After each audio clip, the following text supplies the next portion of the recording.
వ్రతశాల ఇది నా యేసు నివసించశాల. దేవునికి స్తోత్రములు కలుగునుగాక, దేవునికి మహిమ కలుగునుగాక. సర్వశక్తిమంతుడు అయినటువంటి దేవాతి దేవుడు దేవుని సన్నిధానంలో చేరినటువంటి మనందరికీ ప్రతి ఉదయం ఒక శ్రేష్టమైన వాక్కునిచ్చి మనల్ని ధైర్యపరుస్తూ ఉన్నాడు. ప్రియులారా, స్వస్థపరుస్తూ ఉన్నాడు. ఆయన కృపను నిండుగా అనుగ్రహిస్తున్నాడు. అలాగే దేవుని యొక్క మాటల చేత మనం ఓదార్పు నెమ్మది పొందుతూ ఉన్నాం. అలాగే ఈ శుభదినాన్ని కూడా దేవుడు మనకి ఇచ్చినటువంటి శ్రేష్టమైన వాక్కును చదువుకుందాం. పరిశుద్ధ గ్రంథంలో నుండి లూకా సువార్త 1వ అధ్యాయం 50వ వచనాన్ని చదువుకుందాం. ఆయనకు భయపడు వారి మీద ఆయన కరికరములు తరతరములు ఉండును. దేవుడి శ్రేష్టమైన మాటలు దీవించి ఆశీర్వదించును గాక.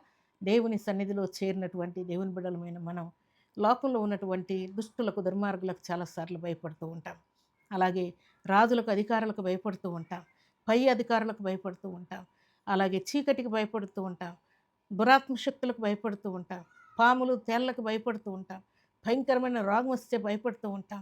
అప్పులైతే భయపడతాం. కేసులంటే భయపడతాం. ఇంట్లో ఉన్న భర్తకు, భార్యకు, తల్లికి, తండ్రికి భయపడుతూ ఉంటాం. కానీ దేవుడు అంటూ ఉన్నాడు, ఆయనకు భయపడు వారి మీద ఆయన కనికరములు తరతరములు ఉండునని దేవుడు మాట్లాడుతున్నాడు. దేవునికి స్తోత్రములు కలుగును గాక. దేవుని సన్నిధిలో చేరినటువంటి మనమందరం కూడా దేవునికి భయపడుతున్నాం. ప్రియులారా, దేవునికి భయపడి మనం పాపం చేయకుండా ఉంటున్నాం. దేవునికి భయపడి అబద్ధం ఆడకుండా ఉంటున్నాం. దేవునికి భయపడి వ్యర్థమైన కార్యకలాపాలకు వెళ్లకుండా ఉంటూ ఉన్నాం. దేవునికి భయపడి అపవాదికి చోటు ఇవ్వకుండా ఉంటున్నాం. దేవునికి భయపడి లోక సంబంధమైన కార్యాల్లో పాల్పంపులు పొందకుండా ఉంటూ ఉన్నాం. అలాగే దేవునికి భయపడి దేవునికి ఇష్టం లేని కార్యాలు ఏవి చేయకుండా మనం జీవిస్తూ ఉన్నాం. ప్రియులారా, అందుకై దేవుని యొక్క కనికరం మన మీద ఉన్నదని దేవుడు జ్ఞాపకం చేస్తున్నాడు. దేవునికి స్తోత్రములు కలుగును గాక. నిజముగా దేవునికి భయపడు వారి మీద దేవుని యొక్క కనికరం ఉన్నది. ప్రియులారా, దేవుని యొక్క జాలి ఉన్నది. దేవుని యొక్క సంకల్పం ఉన్నది.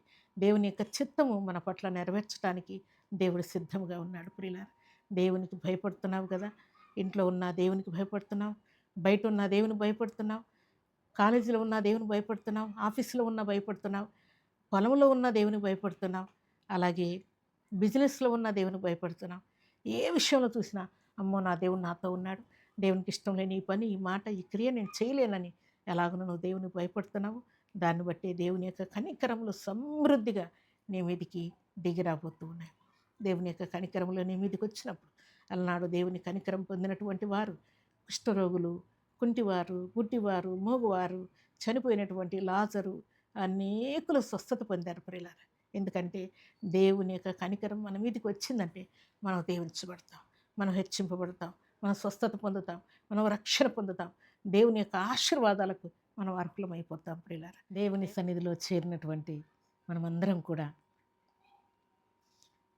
దేవునికి భయపడుట కారణం చేత దేవుని యొక్క కనికరములు మన మీదకి వస్తున్నాయి. ప్రియులారా, భక్తులైనటువంటి యోసేపు కూడా దేవునికి భయపడి పోతిఫరు భార్యతో పాపం చేయలేదు. ప్రియులారా, దేవునికి భయపడి ఎక్కడ కూడా దేవునికి వ్యతిరేకమైన క్రియలు జరిగించలేదు. ప్రియులారా, అందుకని దేవుని యొక్క కనికరమైన మీదకి వచ్చింది. చెరసాల్లో నుండి దేవుడు సింహాసనం మీదకి తీసుకుని వచ్చాడు. ప్రియులారా, దేవునికి స్తోత్రములు కలుగును గాక. దేవుని సన్నిధిలో చేరినటువంటి మనందరి జీవితాల్లో కూడా దేవుని భయం మన హృదయంలో ఉన్నందుకై దేవుని యొక్క కనికరం మన మీదకి రాబోతున్నది. దేవుని యొక్క కనికరం చేత నువ్వు స్వస్థత పొందబోతున్నావు. దేవుని యొక్క కనికరం చేత నువ్వు దీవించబడబోతున్నావు. దేవుని యొక్క కనికరం చేత విద్యాబుద్ధుల్లో, ఎగ్జామ్స్లో దేవుని యొక్క కృపను నువ్వు పొందబోతూ ఉన్నావు. ఆరోగ్య విషయంలో కూడా దేవుడు సంపూర్ణ స్వస్థత ఇవ్వబోతూ ఉన్నాడు. అప్పుల్లో, కేసుల్లో కూడా దేవుని యొక్క కనికరములు నీ మీదికి రాబోతున్నాయి. కంటికి కనబడిన, చెవి కనబడిన, హృదయానికి అర్థం కాని కార్యాలు దేవుడు నీ జీవితంలో చేయబోతున్నాడు. ఎందుకంటే దేవుని యొక్క కనికరములు నీ మీద ఉన్నాయి. దేవుని యొక్క కనికరం పొందినటువంటి వారందరినీ కూడా దేవుడు గొప్పగా దీవించబోతూ ఉన్నాడు. ప్రియులారా, అన్ని ప్రాబ్లమ్స్ దేవుడు క్లియర్ చేయబోతూ ఉన్నాడు. ఆయుష్ను, ఆయురారోగ్యాన్ని ఇవ్వబోతూ ఉన్నాడు. అలాగే హెచ్చించబోతూ ఉన్నాడు. తలగా ఉంచబోతున్నాడు, పైవారినిగా ఉంచబోతున్నాడు. దేవునికి స్తోత్రములు కలుగును గాక. అందుకే దేవుని సన్నిధిలో చేరిన మనం అందరం కూడా నిత్యం దేవునికి భయపడదాం, దేవుని యొక్క కనికరం పొందుకుందాం, దేవుని యొక్క ఆశీర్వాదాలతో మనం నింపబడాలని ఉదయకాల సమయంలో దేవుడు మనతో మాట్లాడుతున్నాడు. దేవుని సన్నిధిలో చేరినటువంటి మనం అందరం కూడా దేవుని యొక్క కనికరం పొందుకుంటే పరిశుద్ధ గ్రంథంలో వ్రాయబడిన మాట మత్తయి సువార్త 5వ అధ్యాయం 7వ వచనం చదువుకుంటే, కనికరము గలవారు ధన్యులు, వారు కనికరము పొందుదురని వ్రాయబడి ఉంది. ఎవరి కనికరం అంటే దేవుని యొక్క కనికరం. మనం కనికర గల వారమై యెహోవా యందు భయభక్తులు కలిగి ఉంటే దేవుని యొక్క కనికరం పొందుకుంటాం. యెహోవా యందు భయభక్తులు కలిగి ఉంటే కనికరం గల వారం అయిపోతాం. యెహోవా యందు భయభక్తులు కలిగి ఉంటే మనము కూడా కనికరం పొందుతామని దేవుడు ఈ శుభదినాన్ని మాట్లాడుతున్నాడు. దేవునికి స్తోత్రములు కలుగును గాక. మనం కనికరం పొందుచు దేవుని యొక్క ఆశీర్వాదం పొందే వారంగా ఉన్నాం కనుక దేవుడు మనకు చేయబోయే కార్యం ఏంటంటే మన ప్రయాణాల్లో దేవుని కనికరం ఉంటా ఉన్నది. విద్యాబుద్ధుల్లో దేవుని యొక్క కనికరము, డ్యూటీలో దేవుని యొక్క కనికరము, ఆరోగ్య విషయంలో దేవుని యొక్క కనికరం, అన్ని విషయంలో దేవుని యొక్క కనికరం మన మీద ఉన్నదని ఈ శుభదినాన దేవుడు జ్ఞాపకం చేస్తున్నాడు. అలాగే వివాహ విషయంలో కూడా దేవుడు కృప చూపించి చక్కటి భార్యని నీకు ఇవ్వబోతున్నాడు, చక్కటి భర్తని నీకు ఇవ్వబోతున్నాడు, సంతానం ఇచ్చి సంతోషపరచబోతున్నాడు. దేవుని యొక్క కనికరంలో నుండి సమస్తమును పొందబోతున్నావు. దేవునికి స్తోత్రములు కలుగును గాక. ఈ ఉదయకాల సమయంలో దేవుని యొక్క అధికమైన కనికరమును పొందుకొని ఇంట బయట సంఘంలో సమాజంలో దేవుని కొరకు బలమైన సాక్షిగా నిలిచి ఉందో గాక. అలాంటి కృపా భాగ్యం సర్వాధికారి సమృద్ధిగా మనందరికీ అనుగ్రహించి ఆయన కృపలో వర్ధలు చేసి ఆశీర్వదించును గాక. ఆమేన్. ప్రార్థన చేసుకుందాం. భూమి ఆకాశములను కలుగు చేసిన మా తండ్రి, కృతజ్ఞతలయ్యా ఈ శుభదినాన నిజముగా తండ్రి మీకు భయపడు వారి మీద మీ కనికరములు ఉన్నాయని మీరు సెలవిచ్చారు.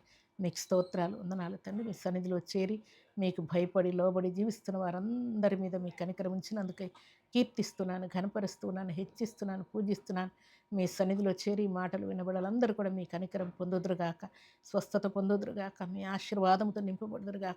మీ కనికరముతో తండ్రి బిడ్డల విద్యాబుద్ధుల్లో తండ్రి, అలాగే ఎగ్జామ్లో ప్రభా, మరి నా తండ్రి మరి టెట్ ఎగ్జామ్లోను అలాగూ దేవా అతను నీట్ ఎగ్జామ్ రాసిన బిడ్డల్లో అందరిలో కూడా మీ కనికరం సమృద్ధిగా మీరు కుమ్మరించినందుకై స్తుతిస్తున్నాను.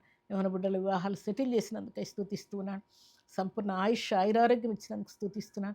ఈ దినం బర్త్డేలు మ్యారేజ్ డేలు జరుపుకున్న బిడ్డలకును దీవెన ఆశీర్వాదం శుభం దయచేసినందుకై స్తుతిస్తూ మీ కనికరముతో ప్రతి బిడ్డను మీరు తాకినందుకై ఘనకార్యాలు వారి కుటుంబాల్లో జరిగించినందుకై స్తుతిస్తూ యేసుక్రీస్తు పరిశుద్ధమైన నామములో స్తుతించి ప్రార్థించి అడిగి వేడుకుంటున్నాం తండ్రి. ఆమేన్.